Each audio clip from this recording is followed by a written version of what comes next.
ওনার একটা শাস্তি হোক। কার? কার্তিক মহারাজের। কি কারণে শাস্তির আবেদন করছেন? উনি এতদিন যা করেছেন আমার সঙ্গে, তাতে আমার মনে হয় উনি প্রচণ্ড অন্যায় করেছেন। সেই হিসেবে আমি ওনার শাস্তি চাই। অভিযোগ কি রয়েছে আপনার ওনার বিরুদ্ধে? ওনার বিরুদ্ধে অভিযোগ বলতে আমি যা বলার সব তো প্রশাসনকে বলেই দিয়েছি। সাংবাদিক বৈঠক করেছেন যেহেতু, আপনাকে একটু বলুন, সম্পূর্ণ খুলে বলুন কি হয়েছে ঘটনা। এতদিন পর কেন তার বিরুদ্ধে এই অভিযোগ নিয়ে আসছেন? আমি ওনাকে অনেক সময় দিয়েছিলাম, লাস্টে উনি আসলে পজিশনে যাওয়ার জন্য উনি অনেক কিছু করেছেন। মানে পজিশনে যাওয়াটাও কিন্তু একটা লোভ মানুষের, আর সেই লোভের কারণেই উনি এগুলো করেছেন। কি মনে করছেন আপনার মতো কি আরো অনেকে আছে এরকম? থাকলেও থাকতে পারে। ঘটনা কোনো মেয়ের জীবনে যেন এগুলো না হয়। ঘটনাটা কোথায় ঘটেছিল? ঘটনাটা চানক স্কুলে হয়েছিল, আদিবাসী স্কুলে, ভারত সেবাশ্রম সংঘ। না, এটা কোনো চক্রান্ত নয়, এটা আসলে সত্য ঘটনা। আর সেই সময় কোনো অ্যান্ড্রয়েড ফোন ছিল না, যার বেশিসে আপনি বলতেন, এটা তাদের অভিযোগ। কি বলবেন আপনি? তাদের অভিযোগ হতে পারে, কিন্তু সেটা প্রমাণ সাপেক্ষ, সব প্রমাণ হবে। আপনাদের তথ্য প্রমাণ বলতে কি রয়েছে? তথ্য প্রমাণ বলতে ওখানকার রেকর্ডিং আছে, আমার কল রেকর্ডিংগুলো আছে, প্লাস নার্সিংহোমের সমস্ত ডিটেলস আছে। নার্সিংহোমের কোনো কপি আছে আপনার কাছে?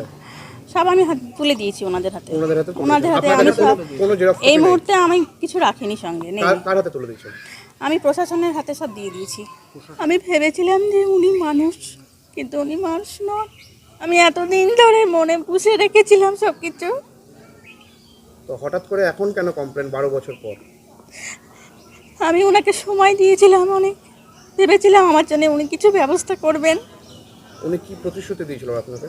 আমাকে অনেক কিছু গল্প শুনিয়েছিলেন, রেকর্ডিংয়ে আছে, জেনে নেবেন আপনারা। কবে থেকে যোগাযোগ বিচ্ছিন্ন? লাস্ট কবে কথা হয়েছে আপনার সাথে যোগাযোগ হয়েছে? 12 তারিখে। 12 জুন এই মাসের। এই মুহূর্তে আপনি কি চাইছেন? আমি কোনো সংঘ বা প্রতিষ্ঠান বা কোনো মানুষকে আমি ছোট করতে চাই না। আমি কোনো সাধু সন্তকেও ছোট করতে চাই না।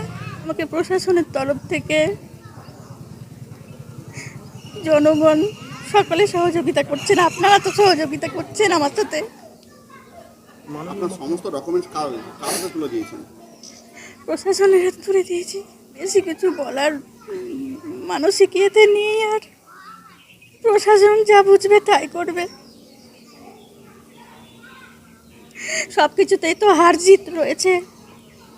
ওনার ভাগ্যে যদি জিত থাকে তাহলে উনি জিতবেন, আমার ভাগ্যে যদি জিত থাকে আমি জিতবো। আপনি তো লিখিত অভিযোগ করেছেন? আমি আইনগতভাবে যা যা করার দরকার তাই করেছি। না, থানাতে কি বলবো? থানাতে লিখিত অভিযোগ করেছেন আপনি? হ্যাঁ, করেছি।